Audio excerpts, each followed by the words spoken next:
Happy laboratory day all of my টেকনোলজির বন্ধুরা,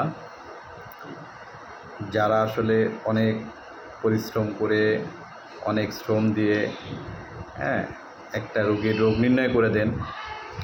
আজকে ল্যাবরেটরি ডেতে আপনাদের অনেক অনেক শুভেচ্ছা রইল। সবসময় মনে রাখবেন, ডাক্তারদের পরেই কিন্তু আপনারা যদি নির্ভুলভাবে একটা রিপোর্ট দেন তাহলেই কিন্তু সেই রোগীটা ভালো হবে। কারণ আপনাদের টেস্টের উপরে নির্ভর করেই কিন্তু ডাক্তাররা ওষুধ লেখেন। আপনাদের ভূমিকাও কম না। তো আরও কিছু বলতে চাই, যেহেতু আমি একটা কোম্পানির প্রতিনিধি, তো আমি সবসময় মনে করি কোয়ালিটি এনশিওর করা। যেমন একটা টেকনোলজি থাকলেই হবে না, সাথে ম্যান, মেশিন, রিয়েজেন্ট।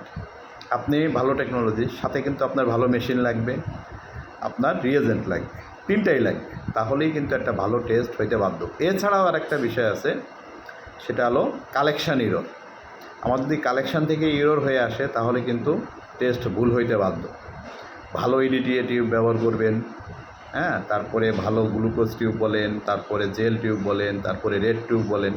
টিউবগুলো যদি ভালো হয়, নিডেল যদি ভালো হয়, কালেকশানটা যদি ভালো হয়, তাহলে কিন্তু ইরর হওয়ার সম্ভাবনা 1%ও থাকে না।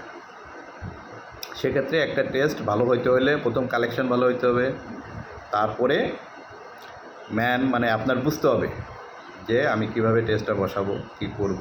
তার মেশিনটা ভালো হইতে হবে, রিয়েজেন্টটা ভালো হবে। তিনটা যদি ভালো হয় তাহলে অবশ্যই একটা টেস্ট ভালো হবে। তো আপনাদের জন্য অনেক শুভেচ্ছা রইল।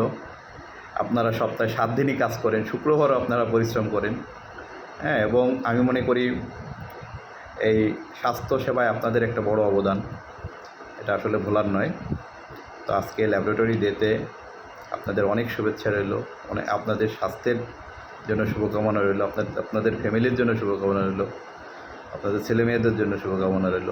আপনারা সবসময় ভালো থাকবেন, তাহলে আমরা ভালো ভালো রিপোর্ট পাব। ধন্যবাদ।